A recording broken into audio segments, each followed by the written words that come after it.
Hello, um, it's me again. So here what we got here? It's Sunday, September the 9th of 2018, and for me it's 6:34 in the a.m. I've been up since about 3:30.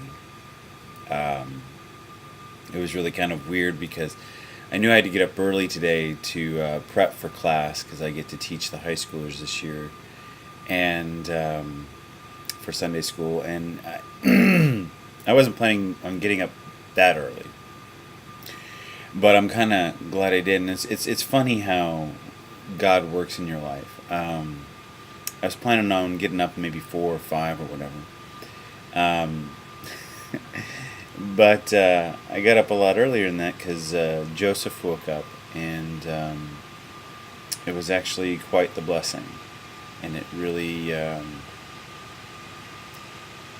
Mom is so important that when I actually get a chance to fill in and help out, it feels rather special. So I don't know. And so I got Joseph up when I brought him into bed with us, and then all of a sudden, all these things started firing off in my brain, and I was like, "Okay, God, I get the hint. You want me to go to work." So I'm tired, but I'm wide and awake and very happy. And so I was prepping for class this morning. I read the gospel for today, and it's Mark chapter 7 verses 31 through 37.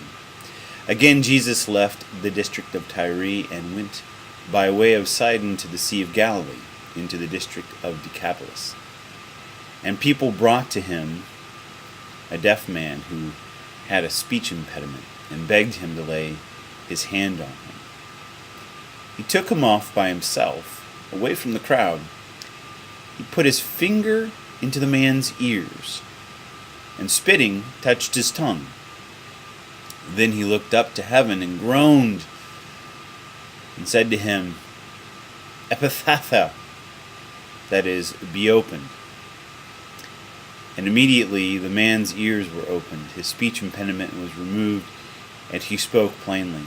He ordered them not to tell anyone, but the more he ordered them not to, the more they proclaimed it. They were exceedingly astonished, and they said, "He has done all things well. He makes the deaf hear and the mute speak."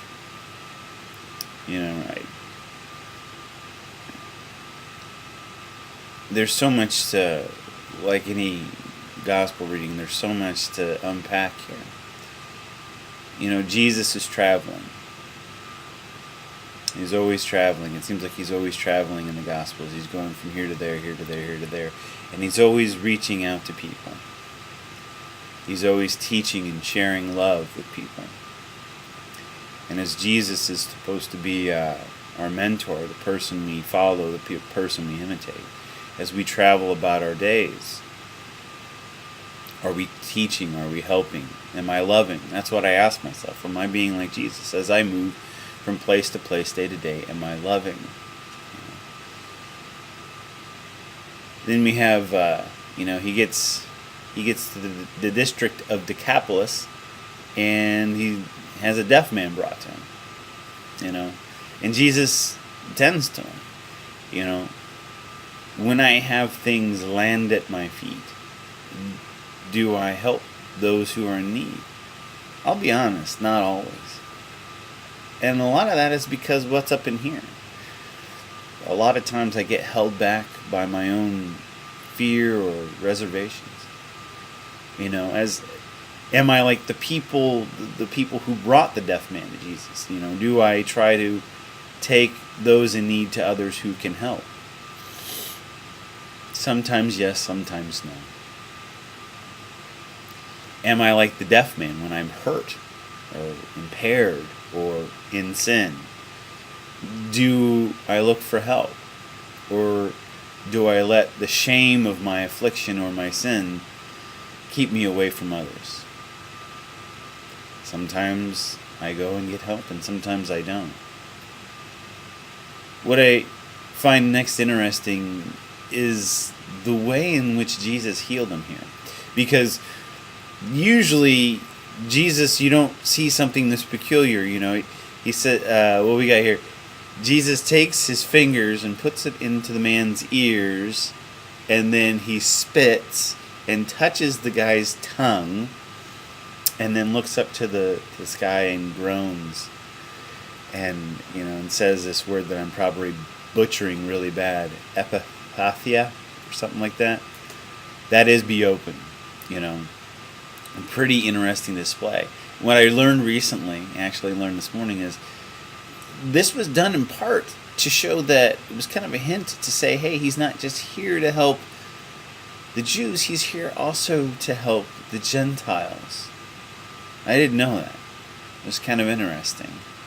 There's always a reason for everything. And, you got to look for it. So then the man's ears were open, he could speak plainly. Jesus told them to not tell anyone. I think maybe, Jesus, on the one hand, maybe he didn't want to become too big too fast, because he wanted to get more teaching done before he was crucified at the proper time. Or maybe he just knew that reverse psychology worked really well, and he knew if he said, don't say anything, they would go out and proclaim that the kingdom of God is at hand. Do we share something beautiful, though, when we see it? Do we share healing when we see it? Or do we keep it to ourselves? I see so many beautiful things every day brought to me by God. It's not even funny. I used to just take them all for granted, but when I really started to look and really began to see and really began to hear, it was amazing, all the blessings that I would see each day.